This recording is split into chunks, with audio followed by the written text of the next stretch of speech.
Terence Road, please.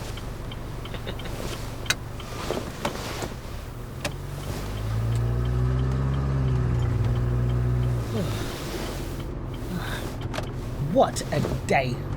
Our day, love. It is not easy being the Messiah. You know, the second coming. Hold on a minute.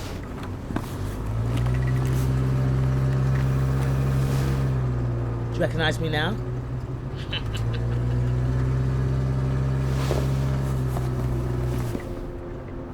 Have you read this? Load of rubbish. I mean, I don't remember my first time round, but they got me doing stuff in here that I would never have done.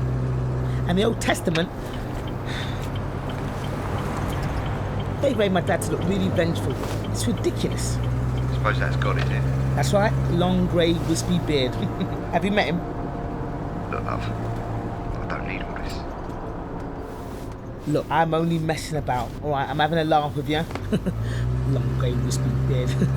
He shaves. Look, love, I hope you got the fare for this because... Look, I understand your reservations.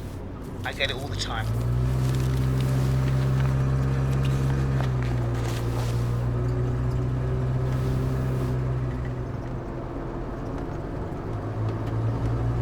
My mum.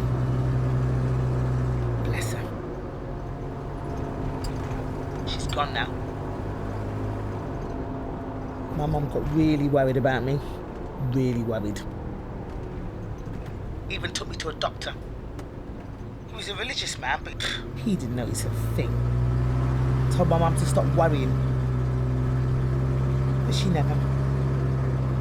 She worried right to the end.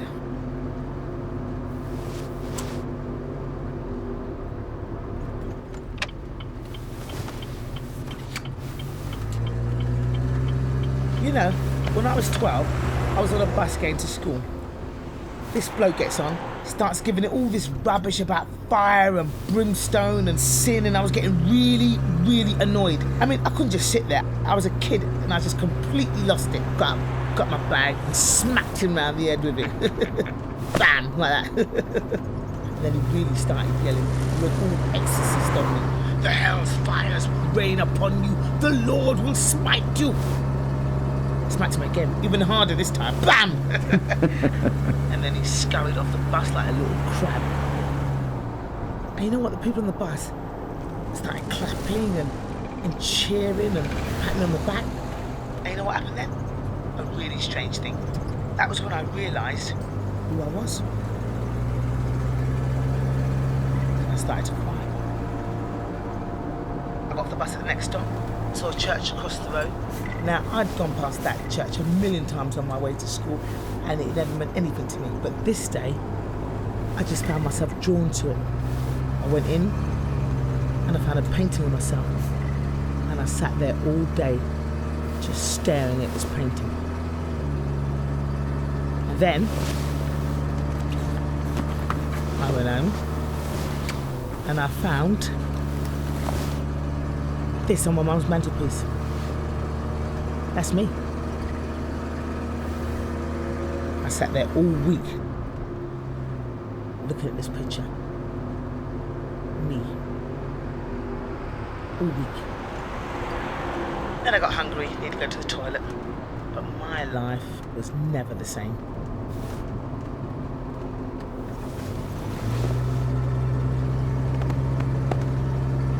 I mean, the Bible doesn't really go into my teenage years, but they were difficult. I didn't really have the normal teenage life, you know.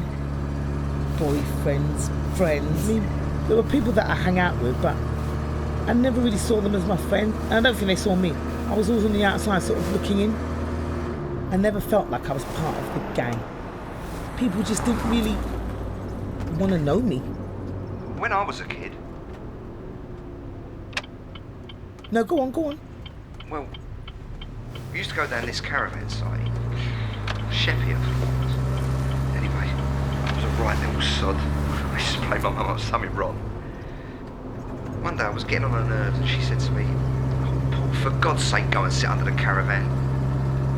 I took her at her word and I went and sat there. I could hear them laughing and joking. didn't bother coming look for me. And at that moment, I thought to myself, you're on your own, mate. We all feel like that at some point. But as you go on in life, the more you get wounded, the stronger you get, the more human you become.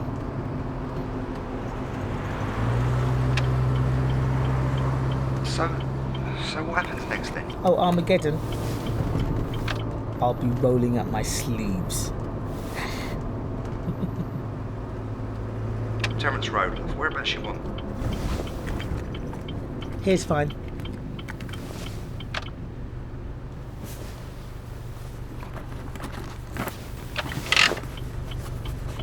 It's £9, please, love. Okay, here's 20. I just Forget the change. I want you to do something for me. When you leave me, you go home, get your wife, and take her straight to the hospital. Listen. I want you to tell them to do an ERCP scan and pancreatic biopsy. Write it down.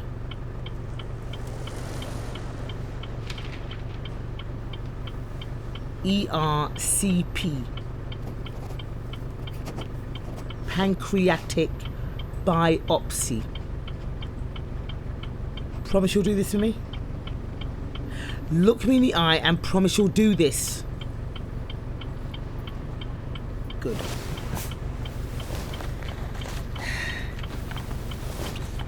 Okay. You know what? You're not as chatty as I thought you'd be.